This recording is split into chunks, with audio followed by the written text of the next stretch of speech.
दोस्तों, स्वागत है आपका मेरे YouTube चैनल। और आज हम जानेंगे इंग्लिश सीखने के लिए, इंग्लिश की ग्रामर सीखने के लिए जो बेसिक चीज़ें होती है उसको हम कैसे फॉलो करके इंग्लिश को सरलता से ग्रामर को कवर अप कर सकते हैं।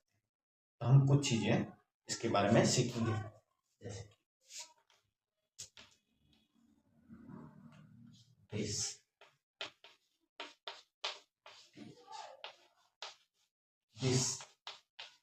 दिस यानी यह, PHA, दैट यानी वह,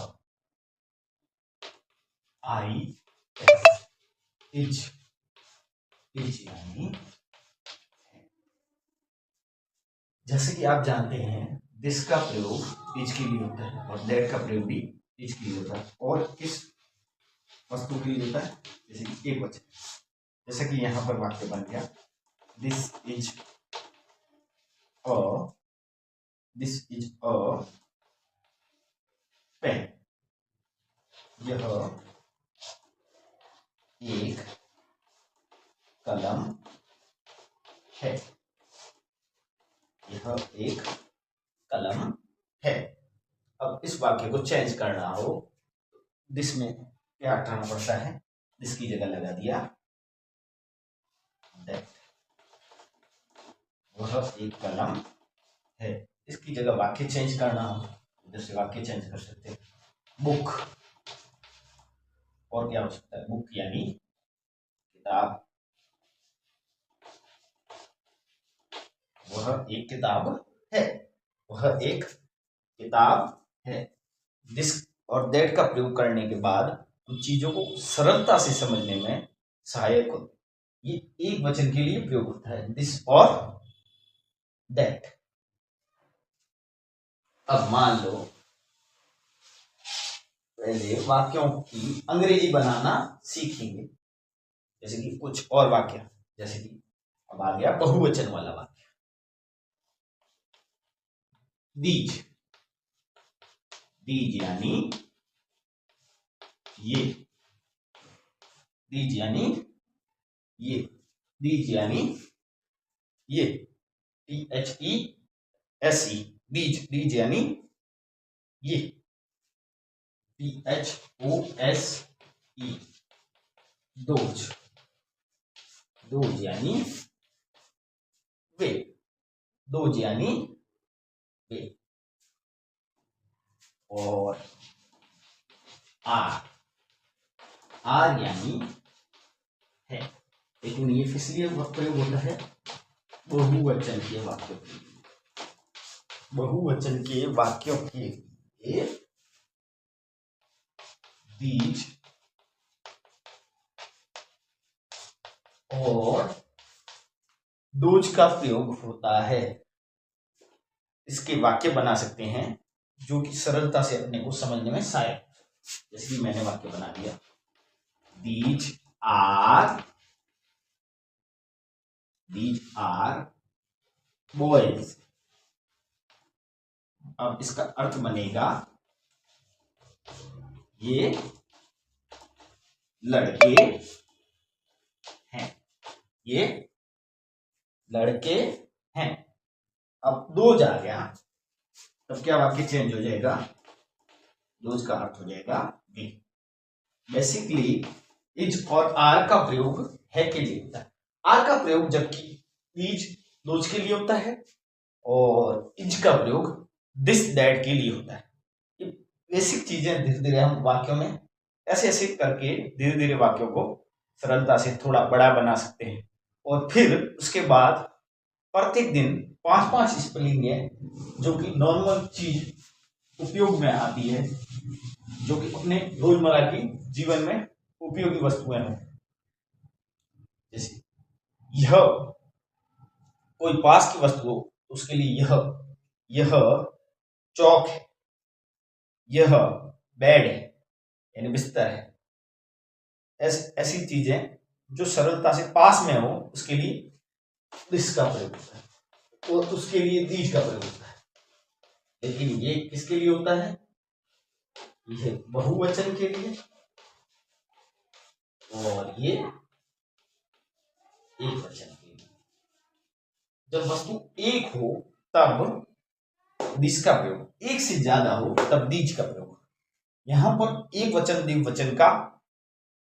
द्विवचन का कोई लेना देना, सीधा बहुवचन। एक से ज्यादा होते ही वो बहुवचन हो, जिसको ऐसी नॉर्मल चीजें होंगी, फिर सिंगुलर, प्लूरल, फिर नाउन, प्रोनाउन, धीरे धीरे और सब सीखेंगे तो और चीजें सरलता से अपने को समझने में सहायक होगी, और हम आसानी से अंग्रेजी के वाक्यों को धीरे धीरे सीख सकते हैं। जैसे कि ही यानी वह, लेकिन ये प्रयोग किसके लिए होता है?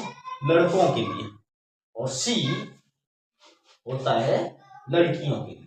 सी का अर्थ भी वह होता है, लेकिन ये प्रयोग किसके लिए होता है? लड़कियों के लिए। ऐसी ऐसी चीजें धीरे धीरे हम जानेंगे। उसके बाद इनके प्रश्नों को बनाने के लिए WH वर्ड्स, जैसे कि what, was, whose, where, when, whom, ऐसी ऐसी चीजें जानेंगे तो हम सरलता से, आसानी से उस ही सी के बाद में ही सी का प्रयोग लगभग एक वचन के लिए ही होता है, जैसे इंग्लिश में बोलते हैं सिंगुलर।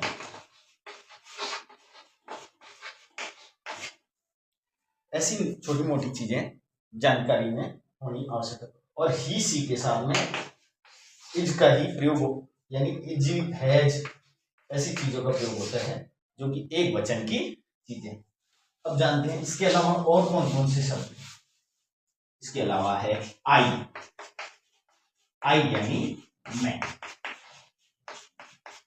और इसके साथ एम का प्रयोग होता है, जिसका अर्थ होता है हूं। जैसे संस्कृत में अहम होता है, वैसे ही अंग्रेजी में आई होता है, और हिंदी में मैं होता है, और हूं का प्रयोग इसके साथ में होता है। इसके अलावा यू यानी तुम, यह एक ऐसा है जिसके साथ में चाहे वो एक वचन में वाक्य हो तब भी प्रयोग किसका होगा?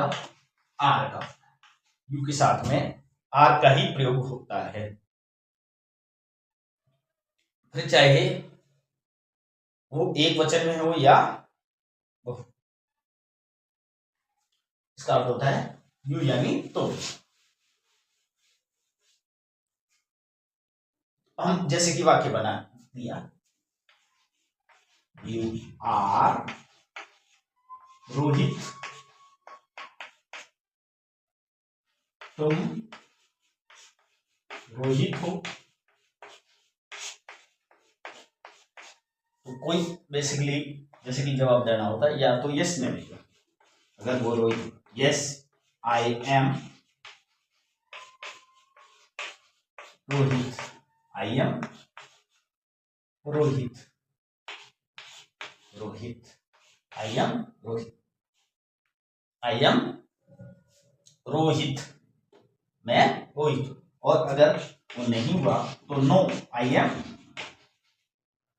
नॉट, मैं नहीं हूं, या फिर मैं रोहित नहीं हूं। ऐसी छोटी मोटी चीजें जानेंगे तो हम अंग्रेजी को पढ़ने में सरलता होगी। जैसे I am not Rohit, yes I am Rohit मतलब मैं रोहित हूं, no I am not Rohit, मैं रोहित नहीं हूं। अब कुछ वाक्य इसके बारे में डिटेल में लिखेंगे। शुरुआत करते हैं दिस से। दिस इज राम, अर्थ क्या हुआ? यह राम है। दिस इज राम, यह राम है, यह राम है। That is Meena, Meena, that is Meena, वह मीना है, वह मीना है।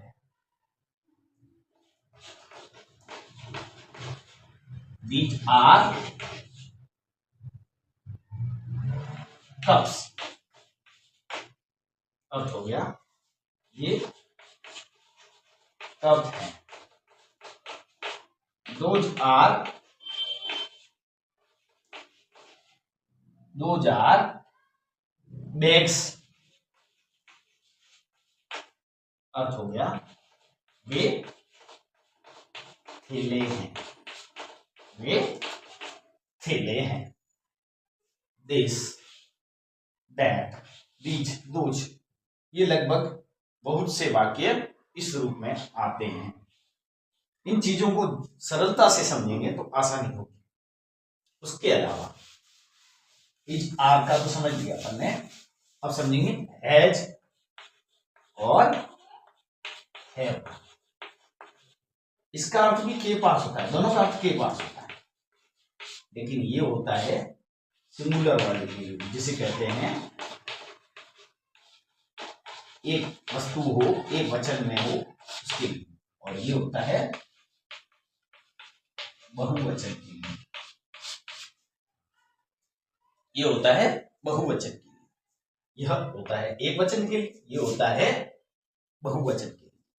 इसके अलावा हैव का प्रयोग आई और यू में, फिर चाहे वो एक वचन की वस्तुएं क्यों ना हो, तभी आई यू के साथ में हैव का ही प्रयोग होता है। ये बेसिक चीज जाननी जरूरी है। आई और यू के साथ हैव का ही प्रयोग होगा, दूसरी वस्तु का हैज का प्रयोग नहीं हो सकता, फिर चाहे वो एक वचन में वस्तु क्यों ना हो। ये इसके लिए रूल फॉलो करना पड़ता है। जैसे कि आप वाक्य बना सकते हैं इसके अलावा, जैसे कि आई हैव पेन, तो मेरे पास एक कलम, या फिर मेरे पास कलम है, मेरे पास कलम है, मेरे पास कलम है। You have bag,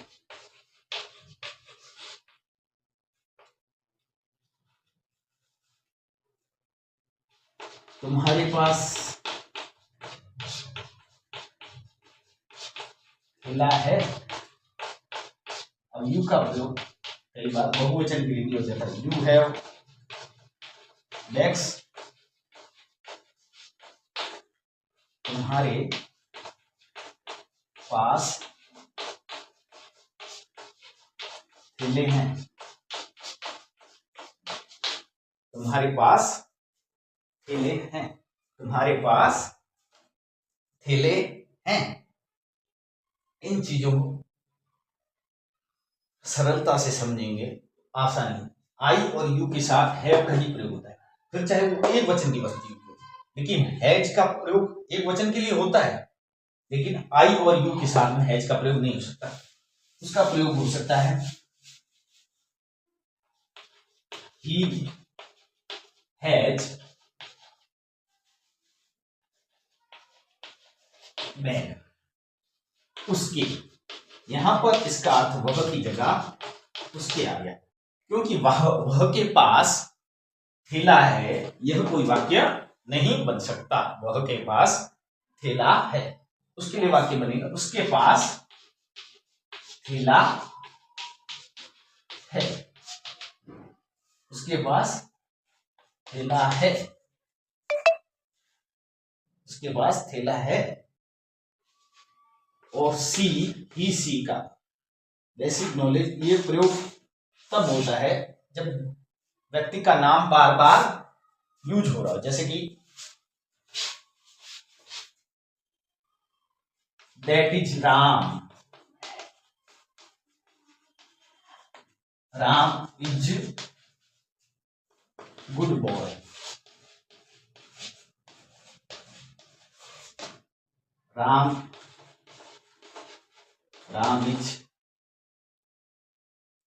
is genius, Ram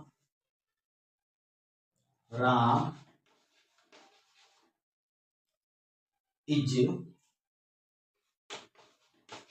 very happy. अब बार बार राम का प्रयोग हो, उसकी जगह हो सकता है ही, जिसके लिए अपन प्रयोग करते हैं वह अब राम के पास, राम हैज बैग, उसकी जगह होता है ही हैज बैग। अब ऐसा का ऐसा प्रयोग होता है लड़कियों के लिए, जैसे कि ज्योति, उसकी जगह आ गया सी, सी, सी, सी। हालांकि वाक्य वही का वही है, लेकिन अब क्या हो गया है, ये जेंडर चेंज हो गया है। पहले मेल का था, अब फीमेल का है। इंग्लिश को सीखने के लिए वही की वही चीजें हैं, बस ट्रांसलेट इंग्लिश में होता है, क्योंकि हम भारत में काफी इलाकों में हिंदी भाषा का प्रयोग करते हैं, तो समझने में हमारे को हिंदी में आसानी होती है। अब विदेशों में अंग्रेजी का प्रयोग करते हैं, तो वहां पर अंग्रेजी उनके लिए नॉर्मल लैंग्वेज है, अपने लिए हिंदी सरल भाषा है। इसी प्रकार अपन रोजमर्रा की चीजों में कुछ इंग्लिश वर्ड्स का प्रयोग घर पे करेंगे, बच्चों के सामने करेंगे, तो अंग्रेजी सीख सकते हैं। मैं ये नहीं कहता कि आप अंग्रेजी को टोटल फॉलो करो, पर अंग्रेजी आनी चाहिए। हर भाषा का अपना महत्व है, तो हमें हर भाषा का थोड़ा थोड़ा नॉलेज होना चाहिए, ताकि हम किसी से, अगर कोई अंग्रेज हो, उससे बात करने में सरलता हो, ऐसी ऐसी चीजों को जान सकते हैं। टूटी फूटी अंग्रेजी में बोलने की प्रैक्टिस करनी चाहिए। आप कहीं इलाकों पे ऐसे भी देखते हैं जहां पर उन्हें ये चीजें नहीं सिखाई गई, फिर भी वो अंग्रेजी बोलते हैं या फ्रेंच बोलते हैं, तो उन्हें स्कूल में नहीं गए, वो व्यवहारिक जीवन में उपयोग करते हैं, बातचीत में उनसे सीखे, पर्यटकों से, टूरिस्ट से उनसे बातचीत की, धीरे धीरे टूटी फूटी में बोले, धीरे धीरे वो लैंग्वेज, जैसे कि छोटा बच्चा होता है, शुरुआत में